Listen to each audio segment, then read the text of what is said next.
गर्मियाँ अभी चल रही हैं, गर्मियाँ बढ़ती जाएंगी और गर्मियों में जो सबसे कॉमन प्रॉब्लम है दैट इज़ लू लग जाना। और लू में हीट स्ट्रोक हो जाता है। हीट स्ट्रोक में इंसान खड़े खड़े गिर भी सकता है, बेहोश भी हो सकता है। तो अब इसका प्रिवेंशन क्या है, और कभी कोई ऐसी परिस्थिति आई गई, हीट स्ट्रोक हो ही गया, तो उसमें करना क्या है। तो पहले तो प्रिवेंशन की बात करें। जाहिर सी बात है, गर्मी का मौसम है तो आपका बॉडी जल्दी डिहाइड्रेट होगा। तो सबसे आसान सोल्यूशन है कि अपने पास एक वाटर बॉटल रखें।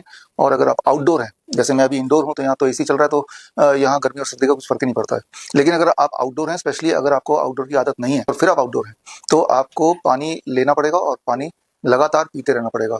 एक पानी का बोतल साथ में रखिए और पानी की बोतल से आप हर घंटे पानी पीते रहिए, specially when it is outdoor, right. पहली बात। और दूसरी बात, आपको पानी पीने की आवश्यकता ज्यादा कब पड़ेगी, जब आपकी कोई फिजिकल एक्टिविटी होगी जिसमें पसीने ज्यादा निकल रहे हों। जिस रफ्तार से बॉडी से डिहाइड्रेशन हो रहा है, पानी बाहर निकल रहा है, उससे ज्यादा रफ्तार से, पेशाब के माध्यम से, पसीने के माध्यम से, उससे ज्यादा रफ्तार से पानी पीना पड़ेगा। क्यों?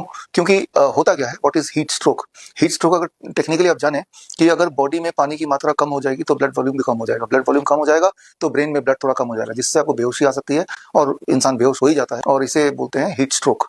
तो प्रिवेंशन के लिए मैंने बताया। और फल दिन भर पीते रहिए, खाते रहिए, फलों का जूस, फल लेते रहिए, because fruits are 85% water only, natural water, mineral water.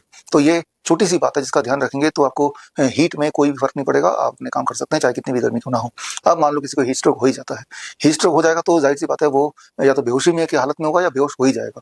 अगर ऐसा कोई इंसान आपके सामने पड़ गया और आपको ये दिख रहा है कि हीट स्ट्रोक है उसको, यानी कि वो बेहोश हो गया और गर्मी है और उसका बॉडी गर्म होगा, उसका स्किन टच करेंगे तो वो थोड़ा हीट नजर आएगा। और ऐसे में द फर्स्ट स्टेप कि ऐसे इंसान को बिल्कुल फ्लैट लिटाना है, बिल्कुल फ्लैट, स्टेप 1।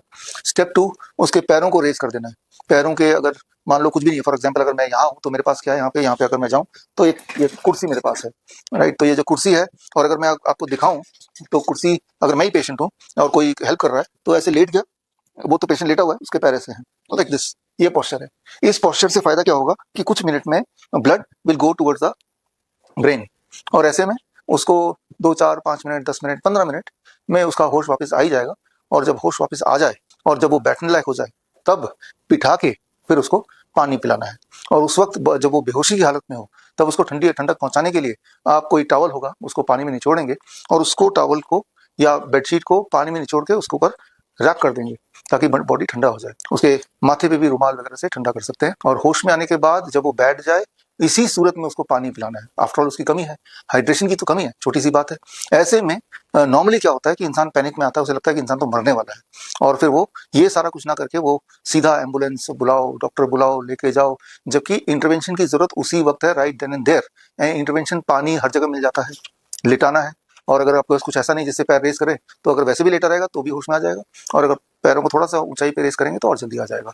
तो ये छोटी सी बात है जिससे आपको 2 बातें समझ आती हैं, how to prevent heat stroke. और अगर